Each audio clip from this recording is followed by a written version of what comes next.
Halo semuanya, selamat pagi buat kalian semua. Perkenalkan, kami dari kelompok 3 dan hari ini akan mempresentasikan tentang pengaruh industrialisasi pada desain abad ke-18 sampai dengan 19. Bentar dulu deh, Matt. Sebelum kita lanjut, mending kita perkenalkan diri dulu ya. Perkenalkan, nama saya Karek Punya Putra, dan di sini saya ditemani oleh teman saya, yaitu Matthew Fernando Pratama. dan tentunya dengan beberapa anggota kelompok kami, yaitu Andi Krisna, Ayu Kinar, dan Elena. Oke, sekarang kita akan mulai presentasinya. Oke, pada pembahasan materi kali ini ada 5 submateri, yaitu revolusi industri, gerakan anti-industri, estetika mesin, dampak sosial revolusi industri, dan rasionalisasi desain. Nah, teman-teman tahu nggak sih apa itu revolusi industri? Nah, revolusi industri itu awalnya dipopulerkan oleh Toynbee yang mengatakan bahwa revolusi industri itu adalah proses perubahan ekonomi pertanian dan kerajinan menjadi ekonomi yang didominasikan oleh industri dan teknik mesin. Nah, singkatnya itu adalah perubahan yang awalnya menggunakan tenaga manusia menjadi tenaga mesin. Nah, selanjutnya, mengapa sih revolusi industri itu bisa terjadi? Nah, sebenarnya revolusi industri itu bisa terjadi karena adanya kemajuan teknologi yang menyebabkan semua bidang pekerjaan diganti oleh yang namanya metode produksi baru, yaitu menggunakan teknologi mesin, mau itu transportasi, sektor pabrik seperti pabrik tekstil, dan juga bisa meningkatkan jumlah produksi yang lebih banyak ketimbang menggunakan tenaga manusia.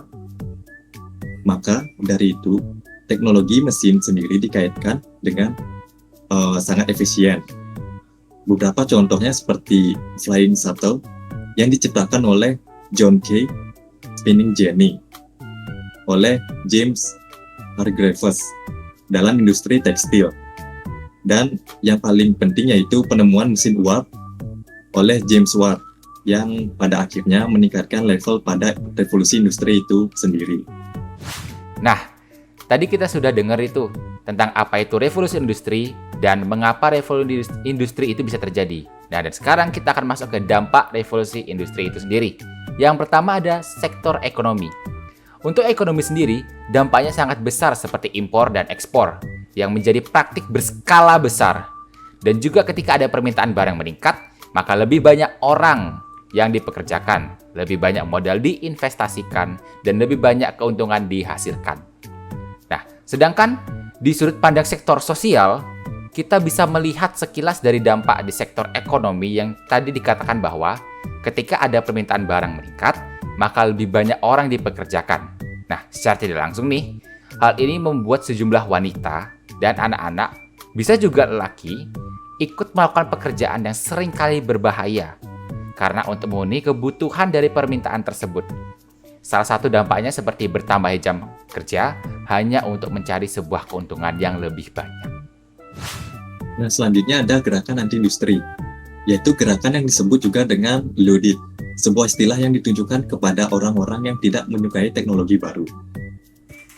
Oke, kaum Luddite asli adalah orang-orang penenun dan pekerja tekstil Inggris. Mengapa mereka ada? Itu karena mereka takut pekerjaan mereka dirampas oleh operator mesin. Nah, sekarang kita akan bahas tentang gerakan Arts and Crafts. Gerakan Arts and Crafts itu sendiri adalah gerakan sosial dan seni di akhir abad ke-19 Masehi. Gerakan ini merespon dampak buruk dari revolusi industri pada kehidupan sosial masyarakat Inggris. Berarti, mungkin ada pertanyaan seperti ini. Berarti secara tidak langsung, gerakan Arts and Crafts dengan gerakan anti-industri itu sama? Iya, karena kedua gerakan tersebut sama-sama menolak dan membuat para buruh menjadi rugi. Maka dari itu lahirlah kedua gerakan tersebut. Nah, gerakan Arts and Crafts itu sendiri digagaskan oleh orang yang bernama John Ruskin yang mengatakan bahwa kualitas suatu barang ditentukan mulai dari bahan, proses produksi, hingga hasil jadi.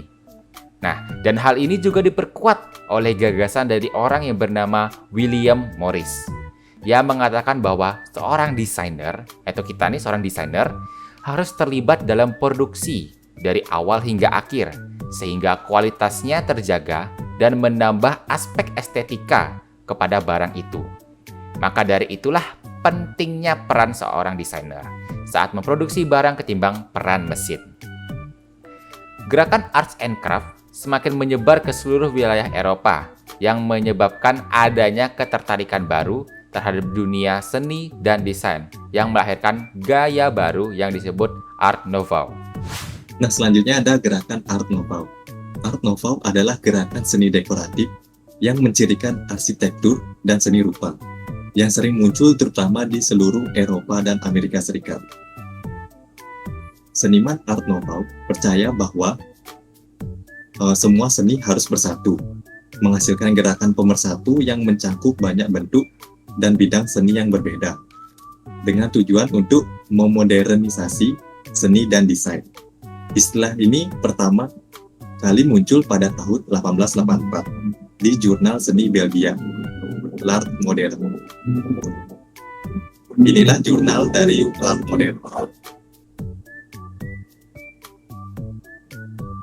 Gerakan Art Nouveau juga dipengaruhi oleh gerakan Art and Craft, yang dimana para seniman Art Nouveau berjuang melawan produk massal yang berkualitas rendah yang dihasilkan dari revolusi industri. Mereka mendorong penggabungan antara estetika dan desain fungsional ke dalam objek, arsitektur, dan desain ini pada kehidupan sehari-hari. Contohnya seperti yang ada di gambar.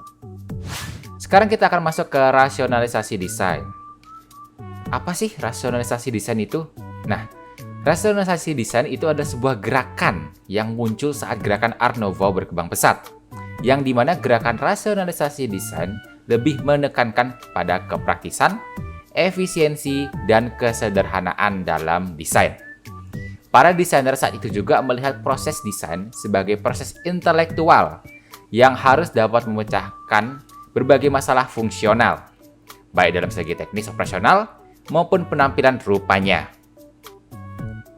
Gerakan rasionalisasi desain ini juga muncul karena adanya gaya-gaya dari gerakan sebelumnya, ya seperti Art Nouveau atau anti-industri seperti tadi itu, yang belum mencerminkan perubahan sikap perkembangan teknologi dan kebutuhan fungsional masyarakat, sehingga mereka mulai melihat bentuk, teknik, material, dan fungsi dengan sensitivitas dan sensibilitas baru.